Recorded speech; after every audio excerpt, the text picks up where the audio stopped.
बीते लगभग एक महीने में चीनी के दाम 15% के आसपास बढ़े हैं। डिपार्टमेंट ऑफ कंज्यूमर अफेयर्स के डेटा के अनुसार 20 अगस्त को चीनी के दाम 5,152.44 रुपए प्रति क्विंटल हो गए। एक महीना पहले यह आंकड़ा 4,475.84 रुपए प्रति क्विंटल का था। एक साल पहले एक क्विंटल चीनी की कीमत 4,305.05 रुपए थी। कुछ वक्त पहले 52 रुपए किलो मिलने वाली चीनी अब 62 की मिल रही है। दाम में उस वक्त बढ़ोतरी हुई है जब त्योहारों का सीजन आता दिखाई दे रहा है, और ये तो हम जानते ही हैं कि हमारे त्योहारों को मिठास कितनी पसंद आती है। ऐसे में शोर उठना लाजमी था, और उठा भी। एक तरह की आवाज ये भी कहने लगी थी कि ये सब इथेनॉल की वजह से हो रहा है, और इसका लॉजिक क्या था? वो ये था कि चीनी भी गन्ने से बनती है और इथेनॉल भी। देश में बढ़ रहे इथेनॉल प्रोडक्शन की वजह से चीनी के उत्पादन को झटका लगा, ये लोगों का लॉजिक है जो जोर शोर से पांव पसार रहा है। इन बातों तक हम चलेंगे, लेकिन उससे पहले सरकार द्वारा उठाए गए एक कदम के बारे में जान लेते हैं। 20 अगस्त को खाद्य एवं सार्वजनिक वितरण मंत्रालय ने आदेश जारी किया। कहा कि जो कंपनियां हर महीने 10 मीट्रिक टन से ज्यादा चीनी इस्तेमाल करती हैं, वो एक साथ 15 दिन से ज्यादा की जरूरत की चीनी जमा करके नहीं रख सकती हैं। उन्हें उतनी ही चीनी का स्टॉक रखना होगा जितनी अगले 15 दिनों में इस्तेमाल होने वाली है। ऐसा इसलिए हुआ ताकि एक जगह बहुत चीनी जमा न पड़ी रहे और डिस्ट्रीब्यूशन में गड़बड़ी ना हो।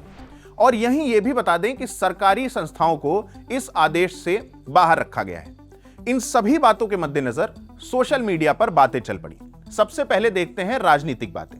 कांग्रेस नेता जयराम रमेश ने दैनिक भास्कर अखबार की एक क्लिप लगाई और लिखा, अब स्पष्ट हो गया है कि 25 लाख टन चीनी लायक गन्ना एथेनॉल में चला गया, जिससे केवल पिछले 3 महीनों में चीनी 48 से बढ़कर 67 प्रति किलो हो गई है और गुड़ 50 से बढ़कर 65 रुपए प्रति किलो हो गया है। चावल और मक्के का आटा भी क्रमशः 16% और 11% महंगा हो गया है। पशु आहार 10.34% बढ़ा है। दिल्ली के एक सीएम अरविंद केजरीवाल ने एक्स पर एक वीडियो पोस्ट किया। इन्होंने गन्ने की खेती को इथेनॉल बनाने के लिए डाइवर्ट किया और इथेनॉल को पेट्रोल में मिलाना चालू कर दिया। बोले इससे पेट्रोल बचेगा, और पेट्रोल बचेगा तो फॉरेन एक्सचेंज बचेगी, विदेशी मुद्रा बचेगी, जो हम विदेशों से तेल आयात करने के लिए खर्च करते हैं। अब जब गन्ने की खेती को इन्होंने इथेनॉल बनाने के लिए डाइवर्ट किया तो गन्ने की कमी हो गई, चीनी की कमी हो गई देश में, और अब चीनी पिछले 17 दिन में 20 रुपए प्रति किलो चीनी के दाम बढ़ गए, क्योंकि चीनी की देश भर में बहुत किल्लत हो गई है। कम कही है, ज्यादा समझो की परंपरा में यकीन रखने वाले अभिनय मैथ्स ने लिखा, अच्छा सुनो, चाय में चीनी कम डालना। डॉक्टर शीतल यादव ने लिखा, भारत सिर्फ एक महीने के अंदर चीनी निर्यातक देश से चीनी आयातक देश बन गया है। इसके लिए कौन जिम्मेदार है?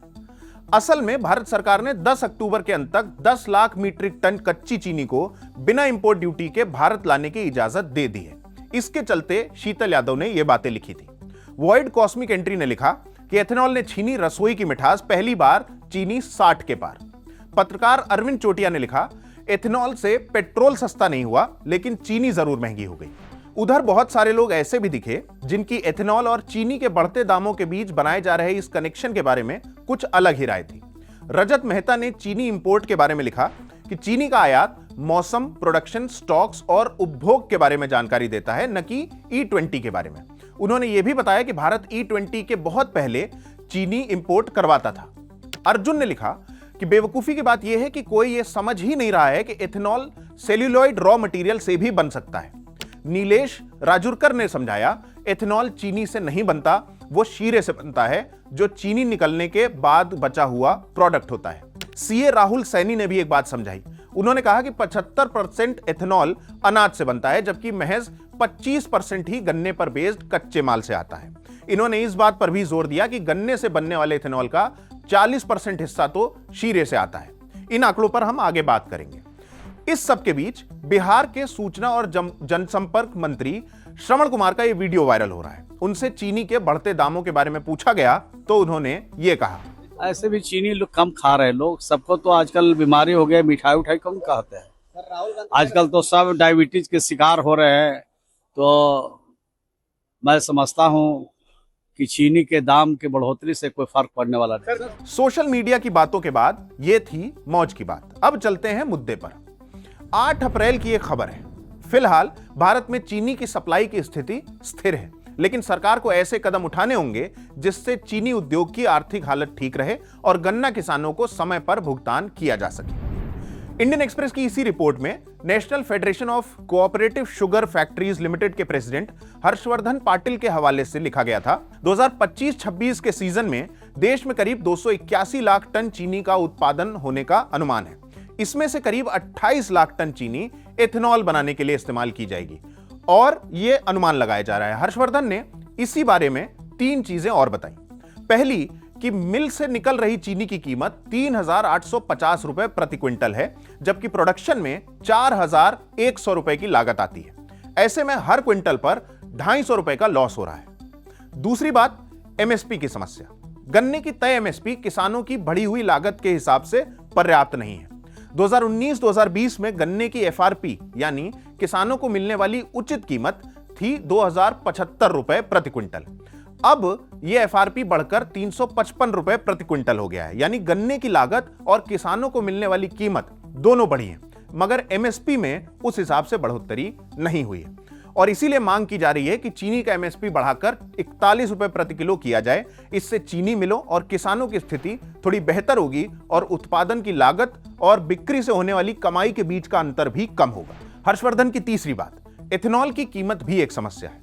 असल में बी हैवी मोलासिस और गन्ने के रस या सिरप से बनने वाली एथेनॉल की फैक्ट्री से निकलने वाली कीमत 2022-2023 से अब तक नहीं बढ़ाई गई है। यह कीमत क्रमशः 60.73 रुपए और 65.61 रुपए प्रति लीटर है। ऐसे में अगर चीनी मिलों के लिए कारोबार करना फायदे का सौदा नहीं रहेगा तो वो गन्ना किसानों को समय पर और पर्याप्त भुगतान नहीं कर पाएंगे। इसका नतीजा यह निकलेगा कि किसान गन्ने की खेती में रुचि कम कर देंगे। इसका असर आगे चलकर देश में गन्ने और चीनी की उपलब्धता पर पड़ सकता है।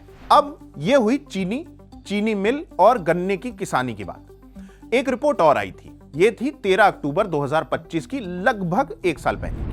उस वक्त पर इंडियन एक्सप्रेस ने बताया था कि कैसे चीनी नहीं बल्कि अनाज भारत के एथेनॉल प्रोडक्शन का मुख्य ईंधन बना हुआ है। 2018-2019 में भारत सरकार ने चावल और मक्के जैसे अनाज से बनने वाले एथेनॉल की एक्स डिस्टिलरी कीमत तय कर दी थी। ऐसा शुगर मिल्स की मदद के लिए किया गया था, क्योंकि कई मिल ऐसी थीं जिन्होंने ऐसा सिस्टम लगा रखा था कि जिससे फसल के सीजन में गन्ने से और बाकी समय में अनाज से एथेनॉल बनाया जा सकता था। 2023-2024 के सप्लाई वर्ष में ऑयल मार्केटिंग कंपनीज ने डिस्टिलरीज से कुल 672.49 करोड़ लीटर एथेनॉल लिया। इसमें से महज 270.27 करोड़ लीटर ही गन्ना बेस्ड एथेनॉल था। बाकी का जो 402 करोड़ लीटर एथेनॉल था वो अनाज से बना हुआ था। हमने एथेनॉल और चीनी के इर्द गिर्द चल रही इस कंफ्यूजन से भरी बहस के बारे में विद्वानों से जानना चाहा। हम पहुंचे हरीश दामोदरन जी के पास, जो इंडियन एक्सप्रेस के national rural affairs and agriculture editor हैं। हमने उनसे कहा कि वो हमें एथेनॉल के उत्पादन और उसमें इस्तेमाल होने वाली फसलों के बारे में कुछ जानकारी दें। देखिए, एथेनॉल जो है शुरुआत में ठीक है गन्ने से ज़्यादा हो रहा था, ठीक है, शुगर केन जूस हो या मोलासिस हो ज़्यादा था। लेकिन अभी जो है इस साल जो है जहाँ तक जुलाई तक का जो आंकड़ा है उसके हिसाब से ये गन्ने का शेयर तो सिर्फ 32% है। बाकी ये जो 68% जो है ये तो दूसरे फसलों से आया है, जैसे मक्का हुआ, जैसे FCI का चावल हुआ, जैसे ये डैमेज्ड ब्रोकन ग्रेन हुआ। तो शुगर केन का जो है वो शेयर जो है सिर्फ 32% है।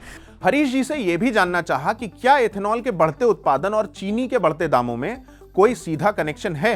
ये एथेनॉल की वजह से जो है चीनी का दाम बढ़ा है, ये कहना थोड़ा मुश्किल है। एक्चुअली क्या हुआ है कि इस बार जो है चीनी का प्रोडक्शन ही गिरा है, ठीक है। तो हमारा जो शुगर प्रोडक्शन जो है कुछ 4 मिलियन टन गिरा है, और वो जो है एथेनॉल के डाइवर्शन से पहले ही, ठीक है। तो मेन रीज़न जो है शुगर प्रोडक्शन ही घटा है, ये नहीं है कि ये एथेनॉल की वजह से हुआ है, ठीक है। तो और ये प्रोडक्शन घटा है क्योंकि जैसे पिछले साल में जो था ये महाराष्ट्र और वहाँ पे सब जो है बहुत ज़्यादा बारिश था, और बारिश की वजह से जो है ये काफ़ी वाटर लॉगिंग हुआ ये काफ़ी फील्ड्स वगैरह में। तो सितंबर अक्टूबर में वगैरह जो है गन्ने में जो है ज़्यादा यील्ड बना नहीं, और उसमें जो है ये जो सुक्रोस जो है जो जहाँ से जो चीनी जो निकलता है, सुक्रोस एक्यूमुलेशन भी बहुत कम था। तो यूपी का प्रोडक्शन कम था, महाराष्ट्र का प्रोडक्शन कम था। तो ये एथेनॉल से लेना देना नहीं है, ये तो जनरली गन्ने की वजह से ही है। गन्ने का जो है ये कम हुआ है। हाँ, तो मेन रीज़न ये नहीं है। तो शॉर्टफॉल जो है शुगर प्रोडक्शन का ही हुआ है, और वो तो एथेनॉल हो या नहीं हो तब भी हो जाता। हमारा एक सवाल और था, गन्ने और दूसरी वो फसलें जिनसे इथेनॉल बनता है उनकी पैदावार में कोई बदलाव आया है? मसलन मक्का कम हुआ तो क्या गन्ना ज्यादा लगाना पड़ गया, या गन्ने की फसल इस साल कम हुई जिससे चीनी का उत्पादन कम हो गया? नहीं, देखिए, ये प्रोग्राम जो है शुरू तो हुआ था, ये जो एथेनॉल ब्लेंडेड पेट्रोल जो है, ये प्रोग्राम शुरू हुआ था गन्ने के किसानों के लिए, क्योंकि शुगर मिल्स के पास जो है काफ़ी जो है ये बकाया काफ़ी था। तो ये गन्ने के किसानों को के लिए ही ये स्टार्ट हुआ था। ये मक्का और ये FCI राइस वगैरह ये सब तो बहुत बाद में आया।